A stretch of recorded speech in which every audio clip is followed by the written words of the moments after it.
Lelaki tak boleh mati.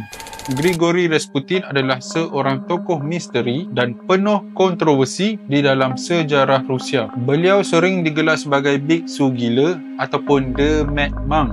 Walaupun sebenarnya beliau bukanlah biksu atau orang suci secara rasmi. Kehidupannya penuh dengan misteri, skandal dan juga legenda. Rasputin dilahirkan pada tahun 1869 di sebuah kampung kecil bernama Pokrovskoye di Siberia. Waktu muda beliau dikenali sebagai seseorang yang nakal dan bermasalah. Walaupun begitu, pada satu ketika beliau mengalami satu kebangkitan rohani dan mula mengembara ke tempat-tempat suci, lalu mendapat reputasi seorang mistik dan penyembuh walaupun tiada pendidikan agama yang formal. Rasputin akhirnya sampai di Saint Petersburg, ibu kota Rusia pada ketika itu. Di sana beliau diperkenalkan dengan keluarga diraja Tsar Nicholas II dan isterinya Permaisuri Alexandra. Anak lelaki mereka, Alexei, menghadapi penyakit hemofilia, iaitu gangguan pembekuan darah yang boleh membawa maut. Rasputin kelihatan mampu meredakan penderitaan Alexei, menyebabkan Permaisuri amat mempercayainya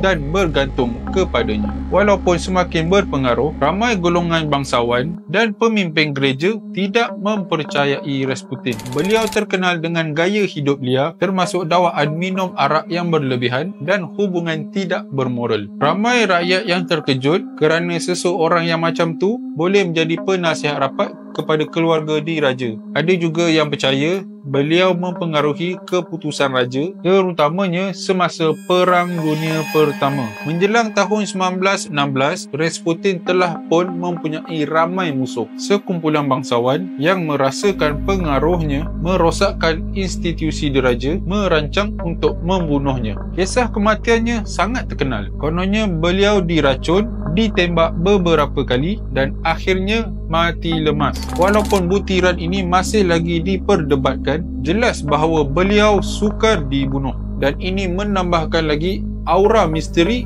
terhadap dirinya. Kehidupan penuh misteri dan kematian tragis Rasputin menjadi lambang kepada kekacauan dalam Empire Rusia pada waktu itu. Tidak lama selepas kematiannya, revolusi Rusia meletus pada tahun 1917 yang menamatkan pemerintahan Tsar selama berabad-abad. Sehingga hari ini, Rasputin masih menjadi tokoh yang penuh dengan teka-teki, simbol mistik, skandal dan kejatuhan sebuah dinasti. So guys, kalau korang berminat lagi untuk dengar cerita-cerita jenayah yang sungguh kejam dan juga cerita-cerita paranormal yang menyeramkan, korang jangan lupa like, komen, share dan juga follow saya di Shimo Sashimi. Okay?